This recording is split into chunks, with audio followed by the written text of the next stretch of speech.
C'est le pont le plus long du genre, avec une portée centrale de près de 500 mètres et une chaussée plongeant dans un tunnel hors du commun. Le projet est hardi, les défis énormes, le plan audacieux. Comment conçoit-on un pont qui changera la carte de l'Europe? Comment construit-on l'un des ponts les plus extraordinaires de la planète?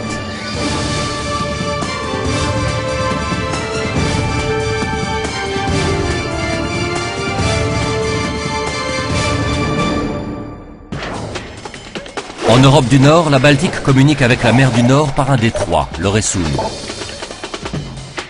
Un détroit de 16 km de large où règne un temps exécrable. Il constitue une séparation de taille entre le Danemark et la Suède. L'Øresund est une barrière frustrante, car chaque rive a quelque chose dont l'autre a besoin. Copenhague a besoin de logements moins chers. Malmö a besoin de plus d'emplois. Reliées, ces deux villes pourraient constituer un formidable pôle économique. Un pont les unirait en une grande métropole. Mais ça n'a jamais été possible. Jusqu'à aujourd'hui.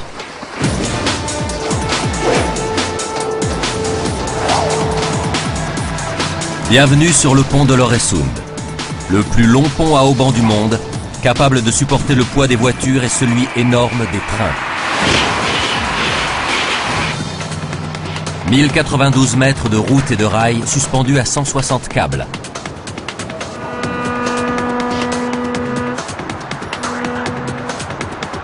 À 61 mètres au-dessus de la mer. Les pylônes, hauts de 204 mètres, taquinent les nuages, faisant du pont de l'Øresund l'une des plus hautes structures en ciment de Suède.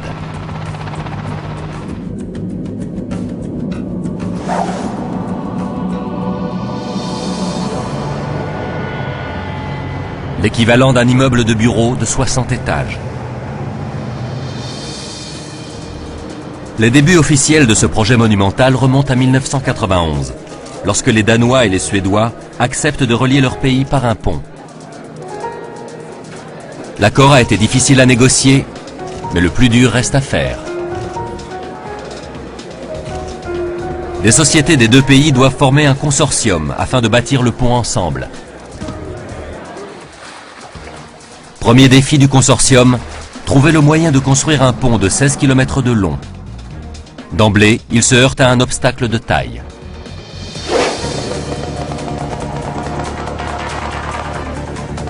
L'aéroport international de Copenhague est installé juste au bord de l'eau, à Kastrup. Des simulations par ordinateur montrent que la construction d'un pont doté de hauts pylônes gênerait le trafic aérien.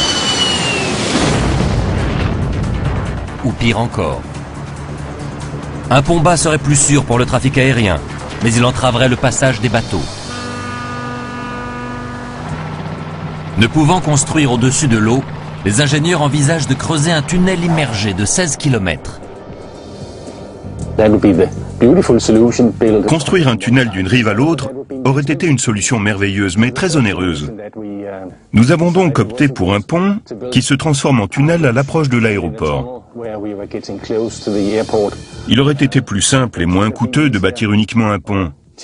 Mais cela aurait été trop dangereux pour les avions. Combiner un pont et un tunnel représente un défi de taille. Comment transformer un tunnel en pont au milieu de la mer? Il faut qu'il y ait quelque part une terre ferme où le tunnel puisse émerger.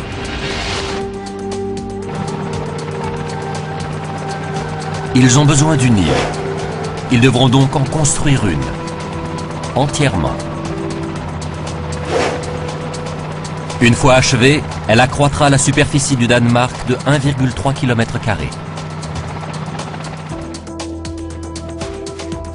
4 km de tunnel et 4 km d'île. Reste 8 km pour le pont. Là encore, construire un pont bas est exclu en raison de l'important trafic maritime. En revanche, il n'y a pas d'aéroport sur la côte suédoise. Ils peuvent donc l'ériger à la hauteur qu'ils veulent, c'est-à-dire haut, très très haut. Pour permettre le passage des bateaux, il faudra un pont d'au moins 60 mètres au-dessus de l'eau, avec une travée centrale d'au moins 460 mètres de long. Pour répondre au mieux à ces exigences, le consortium lance un concours de conception. L'une des propositions les plus spectaculaires consiste à construire le plus grand pont en arc du monde. Vu d'ici, on ne se rend pas bien compte de la taille de cette arche. On s'en fait une meilleure idée en la regardant du dessous depuis un bateau. Elle est vraiment très grande. Ce serait un véritable monument. Mais les ponts en arc ont un point faible. À mesure que l'arche s'incurve vers l'eau, la hauteur libre sous le pont diminue jusqu'à devenir nulle. Il y a toujours le risque qu'un bateau passe ici, qu'il percute la partie inférieure de l'arche et que le pont entier s'effondre.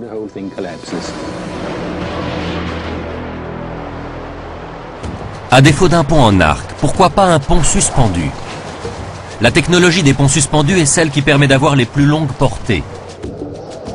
Deux énormes câbles porteurs sont tendus d'une rive à l'autre.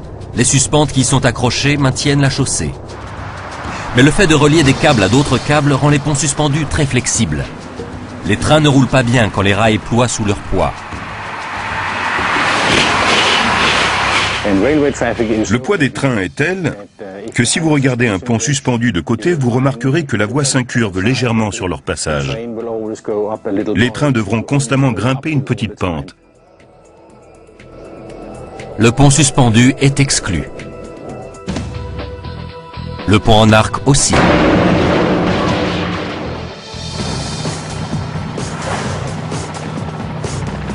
Les ingénieurs se tournent donc vers le seul type de pont à même de répondre à toutes leurs exigences, le pont à haubans. Sa structure est suffisamment rigide pour supporter un trafic ferroviaire intense, car les câbles sont directement attachés aux pylônes.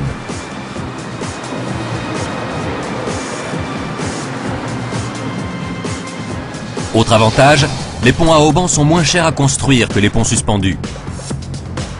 L'absence des deux énormes câbles porteurs permet d'économiser des tonnes d'acier.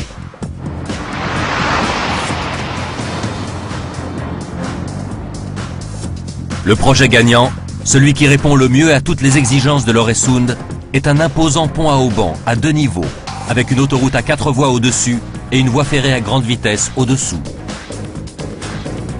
Ce sera une structure monumentale, l'accomplissement de la liaison de l'Øresund. Mais le temps est compté. L'accord passé entre la Suède et le Danemark stipule que la liaison doit être achevée dans 5 ans. 5 ans pour construire une île artificielle, un pont hors du commun et le plus grand tunnel du genre. Tout commence par l'île. C'est la première échéance et l'une des plus cruciales. Elle doit être réalisée en 14 mois. Les travaux démarrent le 17 août 1995. Les premières pierres sont placées au milieu du détroit. Des milliards d'autres s'y ajouteront pour former une île longue de 4 km, là où il n'y a aujourd'hui que de l'eau.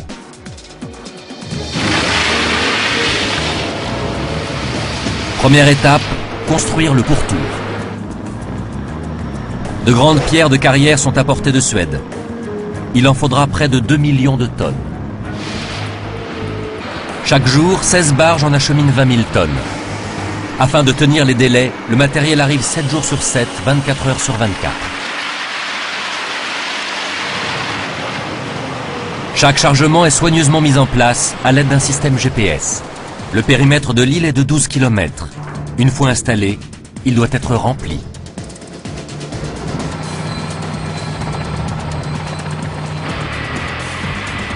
Une tâche énorme. Il faudra des millions de mètres cubes de matériel.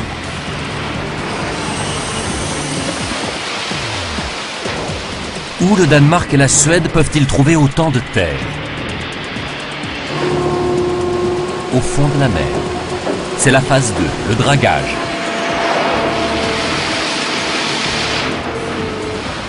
Une solution avantageuse pour tous, les fonds marins devant de toute façon être dragués pour construire le pont et le tunnel. À présent, ils ont un endroit où déverser tous les gravats. Et Dieu sait s'il y en a. Pour respecter les délais, les équipes doivent draguer une moyenne de 12 000 mètres cubes par jour. Cette entreprise nécessite la drague à cuir la plus grande et la plus puissante du monde. Le Chicago. Son godet peut contenir une fourgonnette.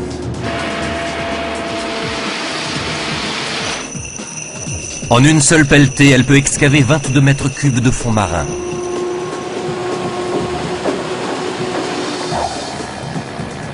Sa plateforme flottante est si grande qu'en certains endroits, la Baltique n'est pas assez profonde pour l'accueillir. Il lui faut donc draguer une voie afin de pouvoir sillonner les sites de construction. L'excavation n'est que la première étape de ce casse-tête. Comment transporter toute cette quantité de terre draguée? L'entrepreneur doit réunir une armada de 50 bâtiments. C'est un travail dangereux pour les pilotes. Il faut un grand savoir-faire pour transporter ces énormes chargements. Les courants sont forts, les conditions météorologiques extrêmes, les eaux peu profondes.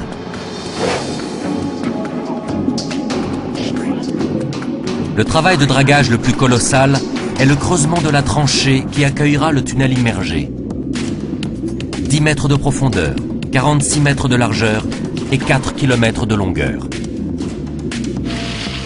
Cela représente 2 millions de mètres cubes de fond marin. Le dragage serait déjà bien assez ardu s'il ne s'agissait que de boue et de pierre. Mais ce n'est pas le cas. Ces fonds sont constitués à 90% d'une roche extrêmement dure, appelée calcaire de Copenhague. Même le Chicago ne peut l'entamer. Les constructeurs font donc appel à l'une des dragues suceuses à désagrégateurs les plus puissantes du monde, le Castor. Le désagrégateur du Castor est une gigantesque fraise dotée de 60 dents, pesant chacune 20 kg. Son apparence menaçante lui vaut le surnom de toupie de la mort. Malgré toute cette puissance de feu, le calcaire de Copenhague ne capitule pas facilement. Il détruit 200 dents par jour. En tout, 52 000 seront remplacés. Le Castor est davantage qu'une foreuse géante. C'est aussi un aspirateur. À mesure qu'il désagrège le calcaire, il aspire les débris.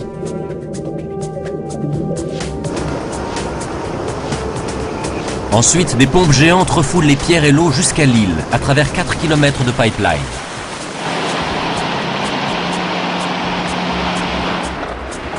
Les éclats de calcaire sont si abrasifs qu'ils érodent l'intérieur du tuyau.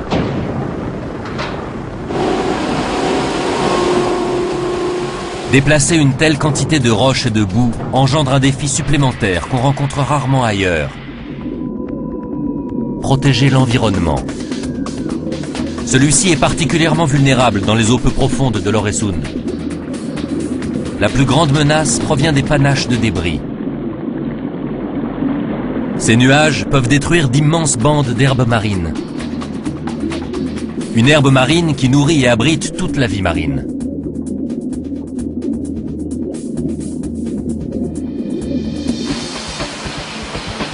Pour le Danemark et la Suède, nuire à l'environnement est un motif de rupture du contrat. L'accord passé stipule que si plus de 5% des débris se répandent dans la mer, le dragage sera arrêté. Cela compromettrait le calendrier et mettrait en péril le projet tout entier. 5%, ça ne paraît pas énorme, jusqu'à ce qu'on fasse le calcul. Cela représente 340 000 mètres cubes de roches répandues. Il faut jongler entre rapidité et prudence. Tout au long du dragage, les ouvriers parviennent à protéger l'environnement, mais ils ne se rendent pas compte qu'il y a un autre danger. Un danger qui menace leur vie.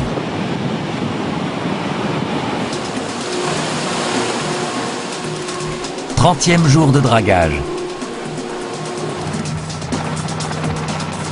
L'excavation de ces 7 millions de mètres cubes de fond marin apparaît comme une tâche plutôt simple. L'équipe pense que tout se passe bien. Ils n'ont pas conscience que le dragage est devenu l'opération la plus dangereuse du projet.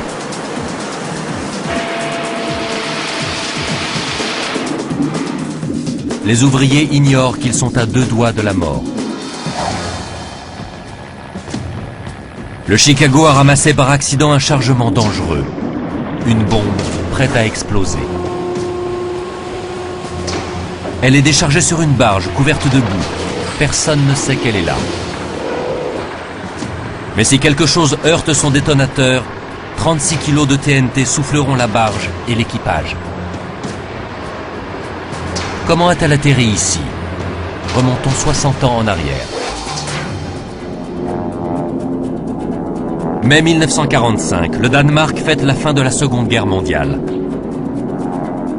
L'armée de l'air britannique effectue une parade aérienne au-dessus du port de Copenhague, avec des bombes chargées. Certaines coulent sans exploser. 60 ans plus tard, elles sont plus mortelles que jamais. Même si la bombe date d'il y a 50 ou 60 ans, elle peut toujours exploser. C'est pour ça que c'est dangereux. Si la bombe s'est corrodée et que les explosifs ont été endommagés, elle peut devenir encore plus sensible et par conséquent encore plus dangereuse.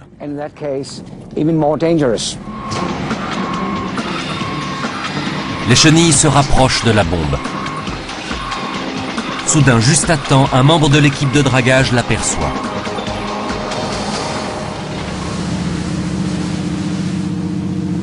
La marine royale danoise est dépêchée pour enlever, désamorcer et faire exploser la bombe. Ces artificiers savent que l'issue aurait pu être tragique. S'ils avaient heurté la bombe avec leur drague, leur godet ou autre, et qu'elle avait explosé, il y aurait eu des morts. La catastrophe a été évitée de justesse, pour l'équipe et le calendrier. Une fois la bombe enlevée, le dragage reprend, mais le répit est de courte durée. D'autres bombes sont découvertes.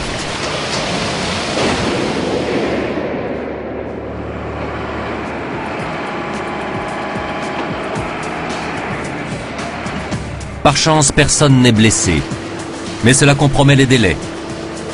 Aucune zone ne peut être draguée avant d'avoir été ratissée par les démineurs. Au bout du compte, nous avons trouvé 16 bombes. Toutes sont enlevées et détruites.